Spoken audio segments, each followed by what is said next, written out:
شروع اللہ کے نام سے جو سب پر مہربان ہے، بہت مہربان ہے۔ نون، اے پیغمبر قسم ہے قلم کی اور اس چیز کی جو وہ لکھ رہے ہیں۔ اپنے پروردگار کے فضل سے تم دیوانے نہیں ہو، اور یقین جانو تمہارے لیے ایسا اجر ہے جو کبھی ختم نہیں ہوگا، اور یقیناً تم اخلاق کے اعلیٰ درجے پر ہو۔ چنانچہ تم بھی دیکھ لو گے اور یہ لوگ بھی دیکھ لیں گے کہ تم میں سے کون دیوانگی میں مبتلا ہے۔ یقیناً تمہارا پروردگار اسے بھی خوب جانتا ہے جو اپنے راستے سے بھٹک گیا ہے، اور ان لوگوں کو بھی خوب جانتا ہے جنہوں نے سیدھی راہ پا لی ہے۔ لہٰذا تم ان کی باتوں میں نہ آنا جو تمہیں جھٹلا رہے ہیں۔ یہ چاہتے ہیں کہ تم ڈھیلے پڑ جاؤ تو یہ بھی ڈھیلے پڑ جائیں، اور کسی بھی ایسے شخص کی باتوں میں نہ آنا جو بہت قسمیں کھانے والا بے وقت شخص ہے، تانے دینے کا عادی ہے، چغلیاں لگاتا پھرتا ہے، بھلائی سے روکنے والا، زیادتی کرنے والا، بدعمل ہے، بد مزاج ہے، اور اس کے علاوہ نچلے نسب والا بھی، صرف اس وجہ سے کہ وہ بڑے مال اور اولاد والا ہے۔ جب اس کے سامنے ہماری آیتیں پڑھ کر سنائی جاتی ہیں تو وہ کہتا ہے کہ یہ پچھلے لوگوں کی کہانیاں ہیں، ان قریب ہم اس کی سونڈ پر داغ لگا دیں گے۔ ہم نے ان مکے والوں کو اسی طرح آزمائش میں ڈالا ہے جیسے ایک باغ والوں کو اس وقت آزمائش میں ڈالا تھا جب انہوں نے قسم کھائی تھی کہ صبح ہوتے ہی ہم اس باغ کا پھل توڑ لیں گے، اور یہ کہتے ہوئے وہ کوئی استثناء نہیں کر رہے تھے۔ پھر ہوا یہ کہ جس وقت وہ سو رہے تھے اس وقت تمہارے پروردگار کی طرف سے ایک بلا اس باغ پر پھیرا لگا گئی، جس سے وہ باغ صبح کو کٹی ہوئی کھیتی کی طرح ہو گیا۔ پھر صبح ہوتے ہی انہوں نے ایک دوسرے کو آواز دی کہ اگر پھل توڑنے ہیں تو اپنے کھیت کی طرف سویرے چل نکلو۔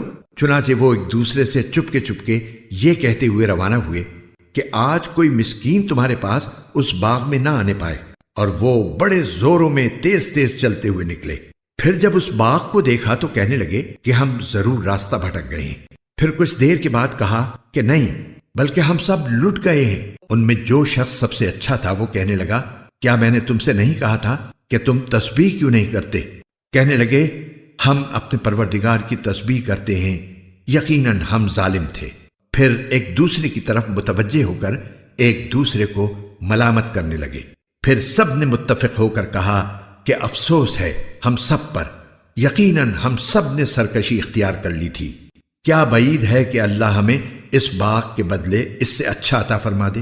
بے شک ہم اپنے پروردگار کی طرف رجوع کرتے ہیں۔ کیا بعید ہے کہ ہمارا پروردگار ہمیں اس باغ کے بدلے اس سے اچھا عطا فرما دے۔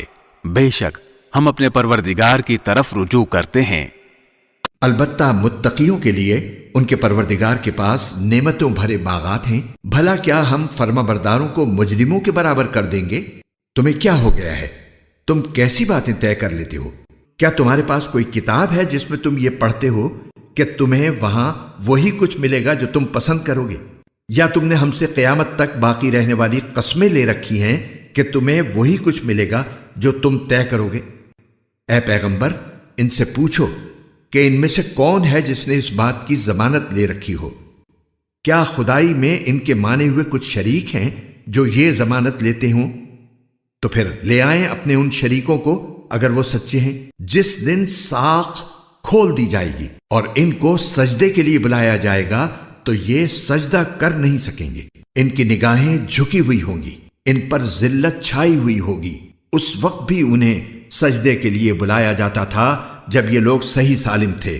اس وقت قدرت کے باوجود یہ انکار کرتے تھے۔ لہٰذا اے پیغمبر جو لوگ اس کلام کو جھٹلا رہے ہیں انہیں مجھ پر چھوڑ دو۔ ہم انہیں اس طرح دھیرے دھیرے تباہی کی طرف لے جائیں گے کہ انہیں پتہ بھی نہیں چلے گا، اور میں انہیں ڈھیل دے رہا ہوں۔